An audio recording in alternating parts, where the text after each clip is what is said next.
Capítulo 24.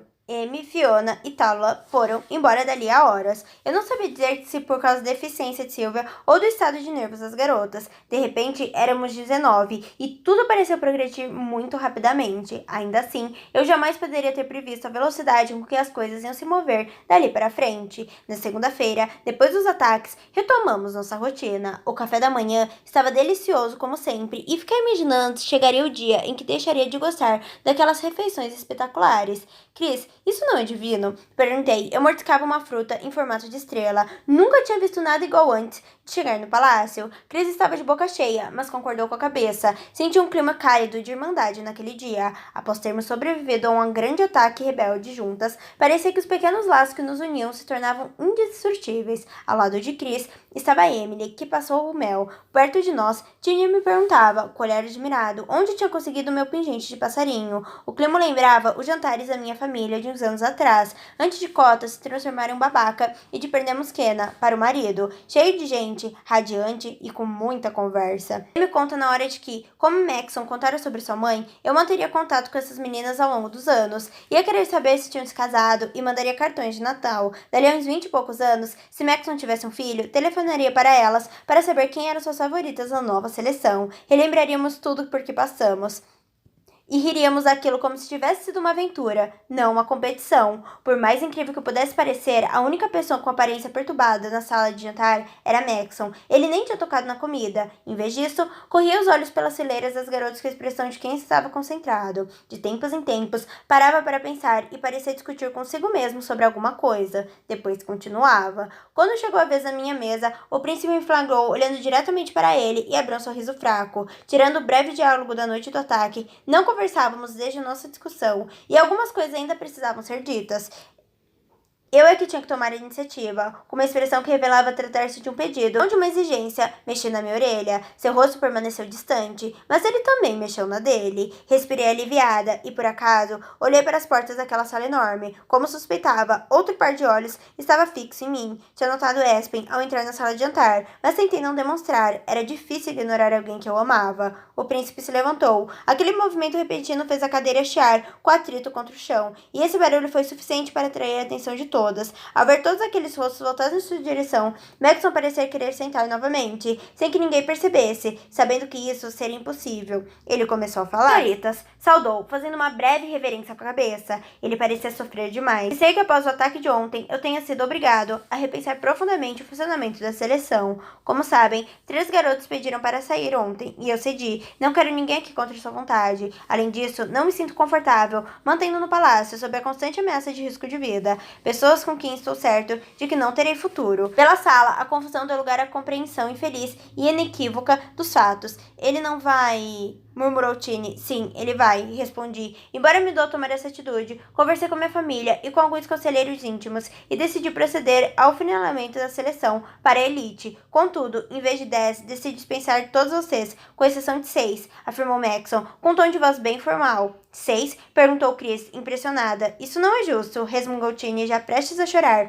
Corri os olhos pela sala de jantar, conforme o burburinho de reclamações crescia e diminuía. Celeste juntou a coragem, como se fosse lutar por uma vaga. Ela fechou os olhos e cruzou os dedos, talvez na expectativa de que aquela pose lhe acariciasse alguma simpatia. Marley, que tinha admitido não querer nada com o príncipe, parecia muito tensa. Por que ela queria tanto ficar? Não quero estender o assunto além do necessário. Assim, apenas as seguintes moças permaneceram aqui. Senhorita Marley, senhorita Chris. Marley suspirou aliviada e levou a mão ao peito. Chris ensaiou uma dança feliz e contente na cadeira, olhando para as meninas ao redor, esperando que estivéssemos felizes também. E eu estava, até me dar conta de que 2 das 6 vagas já tinham sido preenchidas. Como a discórdia entre Maxon e eu, será que ele me mandaria para casa? Ao longo de todo esse tempo, eu tivera nas mãos o poder de decidir sobre minha saída. Naquele instante, percebi o quanto era importante para mim continuar. Senhorita Natalie, senhorita Celeste, continuou Maxon, olhando para cada uma delas. Eu me contorci ao escutar o nome de Celeste. Ele não podia deixá-la ali e me mandar embora. Eu mal acreditava que ele não ia dispensá-la, aliás. Mas seria um sinal que eu ia embora? Brigamos exatamente por causa da presença dela. Senhorita Elise, ele anunciou. Toda a sala prendeu a respiração à espera do último nome. Dei-me conta de que Tini e eu estávamos de mãos dadas. E senhorita América... Maxon olhou para mim e senti cada músculo do meu corpo relaxar. Tini caiu em prantos, na hora, e ela não estava sozinha. A lista de Maxon provocou muitos soluços. A todas as demais, meu sincero pedido de desculpas. Espero, contudo, que acredite em mim quando digo que fiz isso para seu bem. Não quero alimentar suas esperanças, nem arriscar suas vidas à toa. Se alguma das que estiverem de saída quiser falar comigo, estarei na biblioteca, ao final do corredor. Podem me encontrar lá assim que terminarem de comer. Maxon se retirou o mais rapidamente possível, sem correr. Observei-o até que passasse na frente de Espen. Quando minha atenção se desviou, o rosto de Espen estava confuso, e eu sabia o motivo.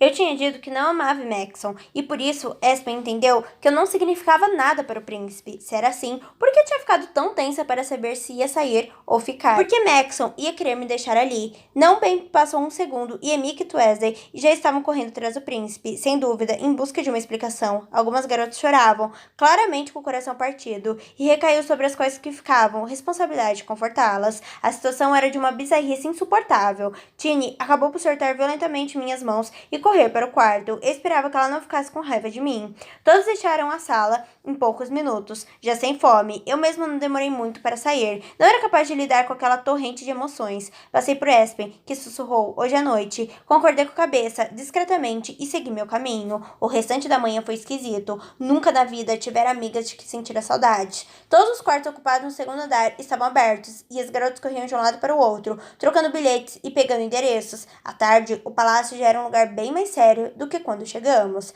Não restou ninguém na parte do corredor onde eu ficava. Não se ouvia mais o som das criadas passando de um lado para o outro, nem o do abrir e fechar das portas. Sentei em minha mesa para ler um livro enquanto as criadas tiravam o pó dos móveis. Perguntei-me se o palácio sempre tivera aquele clima de solidão. O vazio fez com que eu sentisse saudades da minha família. De repente, ouvi batidas na porta. Anne correu para atender, com os olhos em mim para garantir que eu estava preparada. Assenti com a cabeça. Quando Maxon entrou no quarto, pus-me de pé como um pulo. Senhoritas, ele disse, olhando para as criadas. Reencontramos-nos, afinal. Elas se curvaram e deram uma risadinha. Ele as cumprimentou e se voltou para mim. Até então, eu não fazia ideia de como estava ansiosa para vê-lo. Estava em êxtase, ali, ao lado da minha mesa.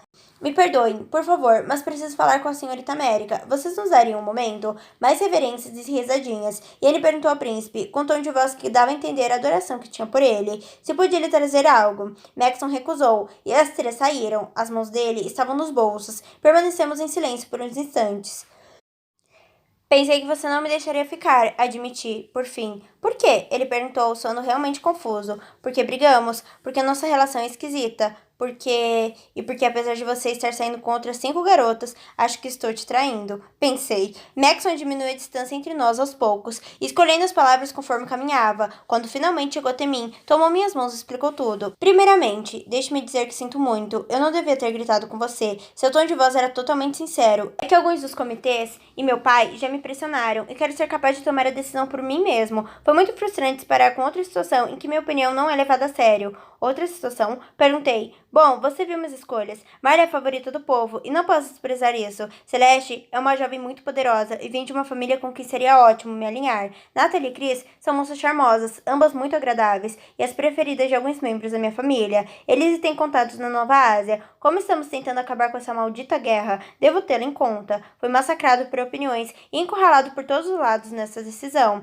Ele não explicou nada sobre mim, e eu quase não pedi que explicasse. Sabíamos que no meu caso, a amizade vinha em primeiro lugar, e que eu não tinha nenhuma serventia política, mas precisava ouvir essas palavras para decidir por mim mesma. Não podia olhá-lo nos olhos.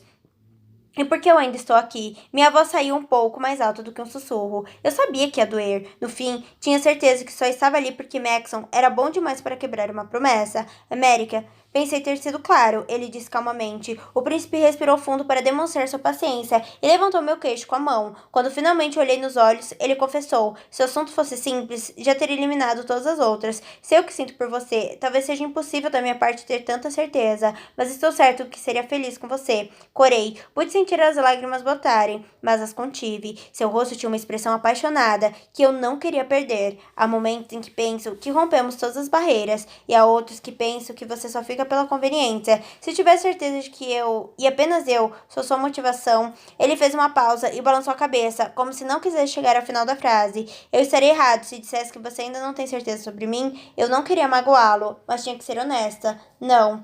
Então não posso arriscar muito em minha aposta. Você pode optar por sair e deixarei se quiser. Enquanto isso, preciso escolher uma esposa. Estou tentando tomar a melhor decisão dentro dos limites que me foram dados. Agora, por favor, não duvide por um segundo de sua importância para mim, porque é imensa. Não pude mais conter as lágrimas. Pensei em Aspen e nos meus atos. Senti-me tão envergonhada. Maxon, solucei. Será que um dia você vai me perdoar? Não consegui terminar minha confissão. Ele se aproximou ainda mais e começou a limpar as lágrimas do meu rosto com seus dedos fortes. Perdoar o quê? Nossa briguinha besta já é passado. Seus sentimentos demoram mais para passar do que os meus? Sem problema, estou pronto para esperar. Ele disse, dando de ombros, que não há nada que você possa fazer que eu não possa perdoar. Lembra-se da joelhada? Não consegui segurar a risada. Maxon também riu, mas uma vez só. Depois ficou sério de repente. O que foi? Perguntei. Ele balançou a cabeça. Eles foram tão rápidos dessa vez. A voz dele estava cheia de uma admiração raivosa pelos talentos rebeldes. Só então me dei conta de quão perto de uma tragédia estive por tentar salvar minhas criadas. Tenho ficado cada vez mais preocupada, América. Nortistas e sulistas, os dois estão cada vez mais determinados. Parece que não vão parar até conseguirem o que desejam. E eu não faço ideia do que seja. Maxon parecia confuso e triste. Penso que é só uma questão de tempo, até destruírem alguém importante para mim. Ele me olhou nos olhos e prosseguiu. Sabe, você ainda pode escolher. Se tiver medo de ficar, pode dizer. Ele fez uma pausa e pensou. Ou se chegar à conclusão de que nunca vai me amar, seria melhor me contar já. Deixarei que siga seu caminho e seremos amigos. Lancei meus braços ao seu redor e apoiei a cabeça em seu peito. Maxon pareceu ao mesmo tempo confortado e surpreso com o gesto. Ele demorou apenas um segundo para me envolver nos braços. Maxon, não tenho certeza do que somos, mas sem dúvida, somos muito mais que amigos. Ele deixou escapar um suspiro. Com a cabeça em seu peito, pude finalmente ouvir as batidas de seu coração, através do paletó. Pareciam aceleradas. Sua mão, delicada como sempre, acariciava minha bochecha. Ao olhar nos seus olhos, percebi que um sentimento inominável crescia entre nós. Com o olhar, Maxon me pediu algo que tínhamos concordado esperar. Estava feliz por ele não querer mais esperar. Inclinei levemente a cabeça em consentimento, e ele fechou o pequeno espaço entre nós, me beijando com uma ternura inimaginável. Senti um sorriso em seus lábios, um sorriso que durou por muito tempo depois. Oi, tudo bem? Esse foi mais um capítulo dessa história maravilhosa. Lembrando que na descrição você encontra o link para estar adquirindo o seu livro com o melhor preço. Não esqueça de curtir, comentar, se inscrever no canal e, claro, compartilhar com alguém que você gosta. Beijão!